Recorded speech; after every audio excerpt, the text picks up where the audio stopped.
My dear chosen one, there are beings sent into this world wearing the face of love, but carrying the assignment of destruction. She wasn't random. She wasn't just another toxic soul. She was coded, spiritually programmed, designed in the shadows to look like a blessing, while carrying a mission to pull you off your divine path.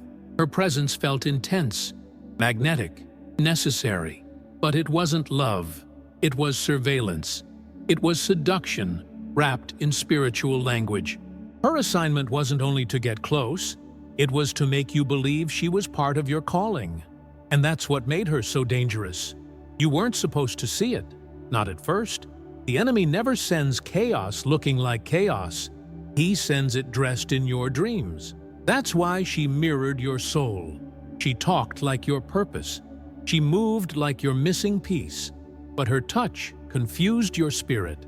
Her words drained your focus. Her energy always needed more from you than you could afford to give. And still, you gave because your light is wired for compassion. You opened your soul to someone whose hidden purpose was to corrupt it from within. But she didn't know. Your spirit was built for war. And even poisoned light fights harder than fake love. There's a reason you're here, a reason this message has found you. Because you're not the same anymore, and she knows it. What once had power over you now has no power to even provoke you. And this change is sending shockwaves into the unseen realm. Stay with me until the end of this video, because I'm going to reveal the deeper reason why she couldn't hold you. Why her spirit broke the code, and why her silence now terrifies the one she once thought owned her. If this is resonating with you, comment below now. I see the mask, to declare that you are watching with the eyes of God. And if you can, take this moment to like the video, subscribe to NoCam, and turn on notifications. This truth will confirm what your soul already suspected. You didn't meet her by accident. Her presence entered your field at a time when you were searching, open, vulnerable, and expanding. And that made you an easy target. Not because you were weak, but because your soul was stretching. She was sent as a counterfeit light, a counterfeit bond, a counterfeit assignment. And yet, you felt drawn. It didn't feel dark at first. It felt intense, like recognition, like fate. Like something karmic that had to be played out. But what was really unfolding was a deep manipulation, spiritual and energetic, that had been rehearsed long before you met. She was planted in your timeline. Strategically, the enemy doesn't fear religion. He fears awakening. And that's what you were stepping into. So they sent her, someone who could distract the awakening, but in a subtle way. She didn't destroy you all at once. No, she offered you a spiritual-looking connection, conversations about purpose, about calling, about energies and signs. She used the same language of light you were learning to speak, but behind that, she was mapping your soul, studying your triggers, learning how to keep you emotionally loyal while spiritually distracted. It wasn't a relationship. It was a spiritual ambush disguised as divine timing. You felt drained, but you called it growth. You felt lost, but you called it transition. You were actually being pulled away from your true essence, step by step, ritual by ritual, word by word. The worst part? She believed she was righteous. That's what made her so convincing. She didn't walk around saying, "I'm your destruction." She walked around saying, "I was sent to help you rise." And part of you wanted to believe it, because a deep fear was being triggered. The fear of being alone. The fear of rejecting someone sent by God. The fear of making a spiritual mistake. But your spirit never fully rested near her, and that was your signal. There were moments when your body was present, but your soul was shrinking. Your discernment kept trying to speak, but you silenced it with logic, empathy, and spiritual politeness.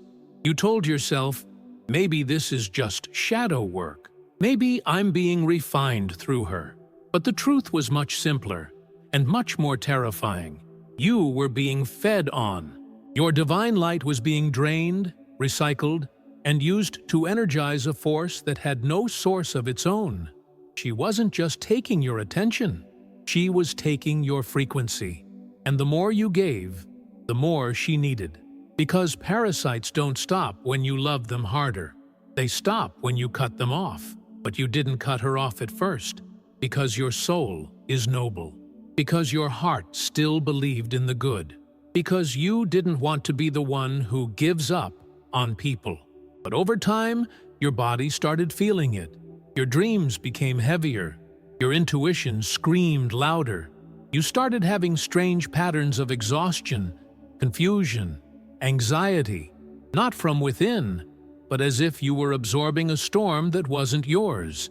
That's how it always happens when you're entangled with something sent to corrupt you spiritually. You become the one who feels insane, while the real distortion wears a peaceful mask. But deep down, your soul knew something had to break, and it did. One day, without rage, without fanfare, without explanation, you just stopped playing the role. You stopped answering. You stopped explaining yourself. You stopped offering your soul to someone who only knew how to consume it. And that quiet decision, that silent exit, was louder than any confrontation. Because it wasn't just about her anymore. It was about what was working through her. When you broke the energetic contract, you didn't just let her go. You collapsed an entire network that had been feeding through you. That's why she couldn't cope. Because she wasn't standing on her own light. She was standing on yours. She didn't just feel rejected. She felt exposed. Because when you walked away, you didn't just leave her behind. You stripped the illusion that covered her role. She was used to being needed, adored, admired for her gifts and her wisdom. But she never expected the one person she couldn't fully dominate to actually walk away without a war. That broke something in her. It cracked the false image she built not only for others, but for herself. You weren't supposed to have the strength to leave, but you did. And that strength shook her deeper than any confrontation ever could. What most people don't see is that this type of energy doesn't vanish when you cut ties. It spirals. It starts to unravel, searching desperately for a new source, a new victim, a new mirror. But what made you different was that you didn't run away in bitterness. You unplugged with clarity. You didn't fight dirty. You walked with truth. And truth is the most dangerous weapon against any spiritual parasite, because it dissolves the illusion that allows them to feed. That's why she panicked, because your silence wasn't empty. It was prophetic. It spoke louder than 1,000 explanations. Soon after, she began trying to recreate the connection, not because of love, but because of dependency. Her messages became more dramatic, her stories more twisted. She began painting herself as the victim, telling others you betrayed her, saying you changed, that you were now cold or heartless or under dark influences. All of this was projection, because deep down, she knew you didn't change. You awakened. And when the spell broke, the narrative she built around herself fell apart. So she needed a new one. And in that desperation, her mask started to fall, even to those who once admired her. The real torment began not when you left, but when she realized you weren't coming back. That's when the spiritual addiction surfaced. The craving for your energy, your attention, your compassion. All of which she once accessed so easily. Now it was locked out, and that denial made her spiral. Not just emotionally, but energetically. She started trying to replicate you in others, seeking new people to reflect the same admiration she once received from you. But nothing satisfied, because what she lost wasn't just a person. It was access to a divine source that no longer permitted her to drink. You see, when the Chosen One removes access, something shifts in the unseen world. That's when heaven intervenes and says, no more. The protection becomes active. The veils lift. And the darkness that once operated under the guise of mentorship, guidance, or love is now seen in its raw form: manipulation, dependency, control. And once it's seen, it can't be unseen. That's why they panic. That's why they obsess. Because they know, consciously or not, that what they lost was sacred. And worse, they realize you were never theirs to begin with. You were loaned by heaven for a season, but the season ended. The irony is, the same charm they used to seduce, they now use to curse. The same language that once sounded spiritual now becomes weaponized. They twist old conversations, spiritual truths, even your silence, to make you seem like the betrayer. But it doesn't work, because those truly connected to spirit can feel the difference. They may not know the whole story, but they sense it. And over time, the truth surfaces. Light doesn't need defense. It reveals itself by staying whole. And that's exactly what you did. You chose wholeness over history. You chose divine alignment over emotional obligation. Still, the old energy lingers for a while. You feel echoes of her voice, memories that tried to convince you maybe it wasn't that bad. Maybe you overreacted. That's the trap, because dark energy doesn't always scream. Sometimes it whispers in regret, in nostalgia, in false guilt. But don't fall for it. You didn't let go too soon. You didn't overreact. You woke up. And sometimes, waking up means having to walk away from someone who swore they were your soul tribe, but were actually your spiritual assignment. And your task was never to fix her. It was to free yourself. And now, you're doing exactly that. What you were battling wasn't just a toxic relationship or a manipulative presence. It was a higher evil cloaked in familiarity. It wasn't just about her. It was about what was operating through her. That's why the connection felt so powerful, so heavy, so spiritual. Because it wasn't just emotional. It was a spiritual agreement made long before your conscious awareness caught up. And when you finally saw it for what it truly was, you didn't just leave a person. You broke a covenant made in darkness, a bond disguised as destiny. That's why it hurt so much. That's why the detachment felt cosmic. There was a time you thought she was your spiritual mirror, that she had been sent to sharpen you, heal you, or awaken your deeper self. And maybe, for a while, that illusion served a purpose. It taught you discernment. It revealed your deepest insecurities. It exposed where you still sought external validation in the name of love or loyalty. But that season is over. The mirror cracked. What once looked like guidance is now revealed as control. What once felt like comfort is now exposed as spiritual dependence. And when the chosen one sees clearly, there's no going back. This is the moment you realized. She didn't just want to be part of your journey. She wanted to rewrite your path. Her presence demanded you shrink, adapt, compromise your intuition to fit her idea of who you should be. That's why you always felt slightly off when you were around her. That's why your energy dropped after every deep conversation. Because you were being siphoned, spiritually and emotionally, by someone who called it connection. But now you know better. You know that love doesn't require submission, that alignment doesn't demand sacrifice of your core truth. And now, the veil is fully lifted. You can see the pattern for what it was. Spiritual manipulation dressed as intimacy. Emotional control presented as divine instruction. And the worst part? You were gaslit into believing that if you left, you were betraying something sacred. That's how deep the programming ran. But no more. You've broken the contract. You've walked away not just in body, but in spirit. And that's why the collapse on the other side is so intense. Because when the host detaches, the parasite suffocates. That's what's happening now. And that's why she can't cope. She thought you'd come back. She counted on your empathy, your guilt, your soft heart. But she underestimated your awakening. She didn't see that God had been preparing you to stand alone, that every trial, every heartbreak, every spiritual war you fought was building the strength to make this exact cut, clean, clear, and final. You didn't walk away angry. You walked away empowered. And now, she doesn't know how to operate without access to your spirit, because her system required your energy to stay relevant.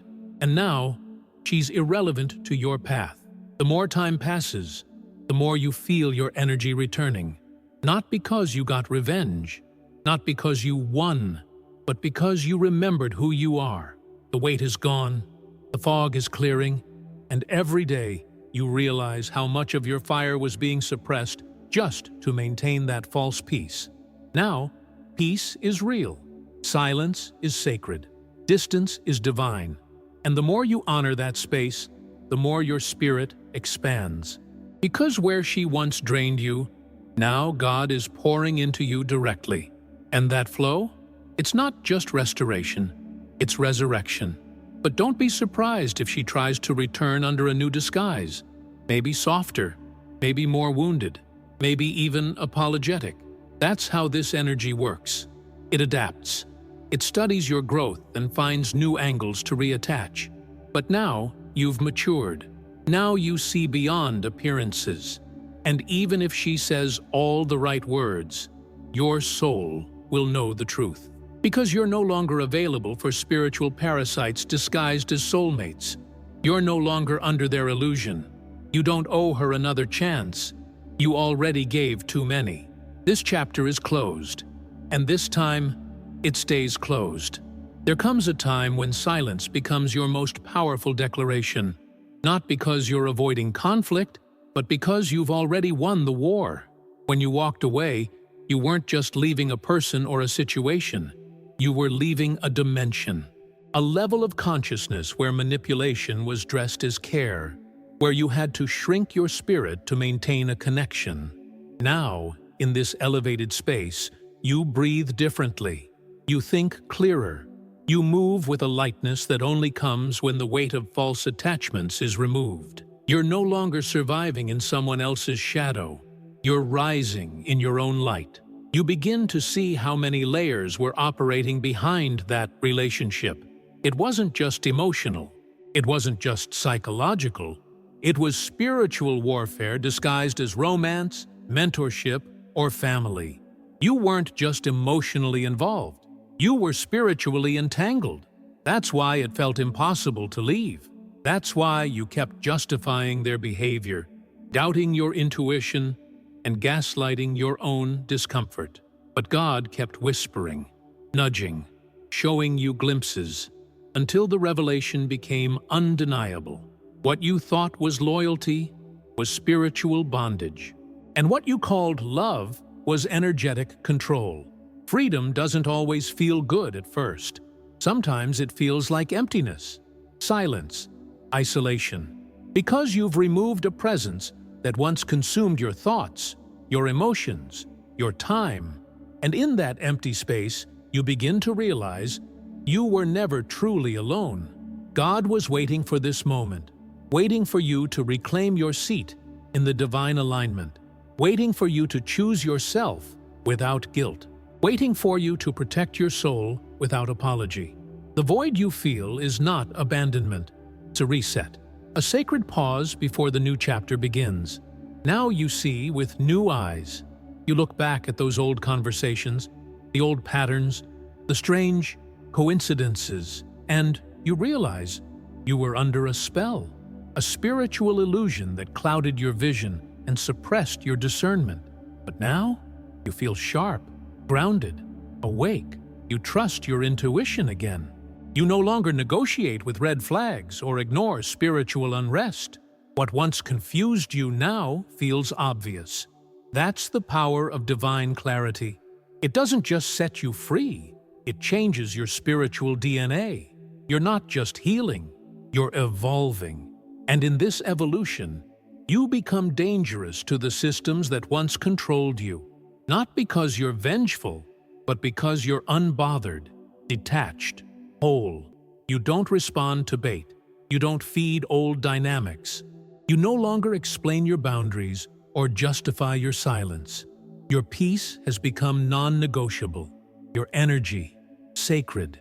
You've learned the difference between being kind and being consumed, between being compassionate and being drained. And now that you've learned, you don't unlearn. You move differently. You choose wisely. And that terrifies those who once fed on your confusion. What she didn't expect was that your silence would speak louder than all her manipulation combined. That your absence would become her mirror.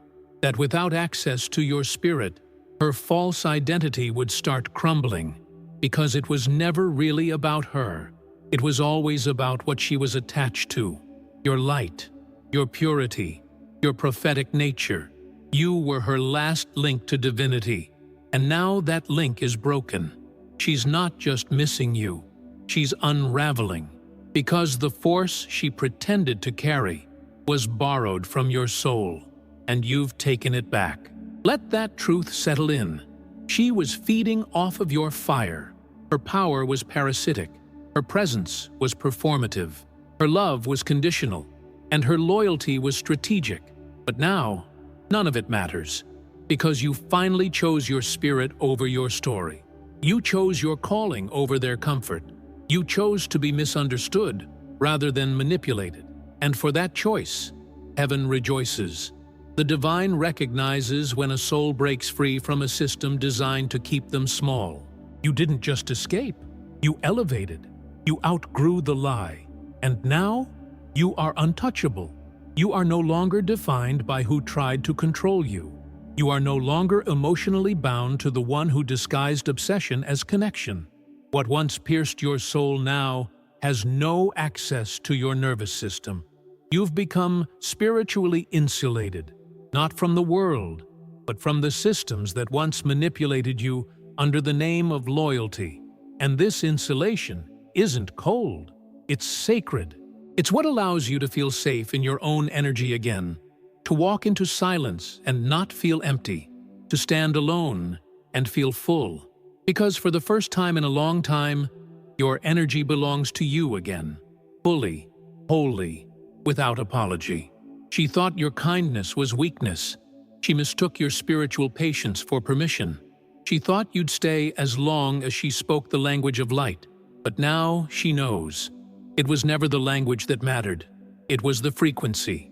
And her frequency never matched yours. You only resonated because you were still unsure of your own.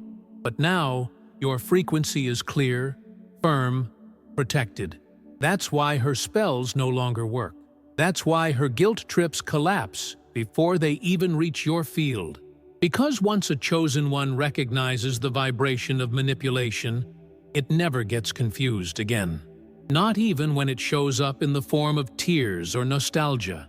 You've been through the fire, but the fire didn't consume you. It refined you. You've stared down the most seductive form of darkness, the kind that pretends to love you. And you didn't just survive it.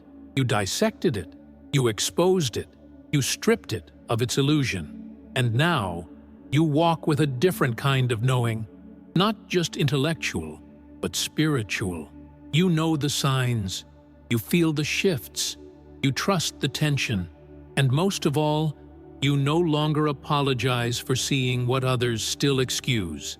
That's the weight and the glory of being the chosen one. You don't just carry the light, you expose the shadows. And sometimes, the ones you expose are the ones who swore they loved you most. Now you understand. The curse wasn't just that. The curse was the belief that you owed someone something simply because they showed up at your weakest moment. The curse was psychological, emotional, spiritual. It made you forget your worth in exchange for temporary warmth. But your soul remembered.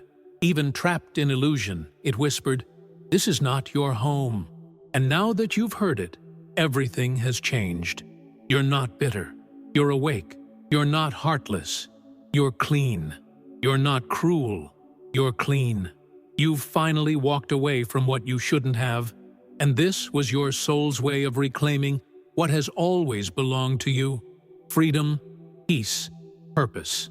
So, if this message touched you deeply, write in the comments, "I broke the spell," to demonstrate to the universe that you belong to no one but God.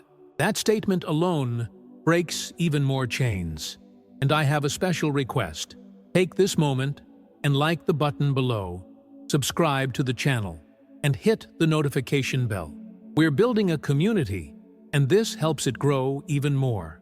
I also want to take a moment to thank each and every soul who supports this mission through Buy Me a Coffee.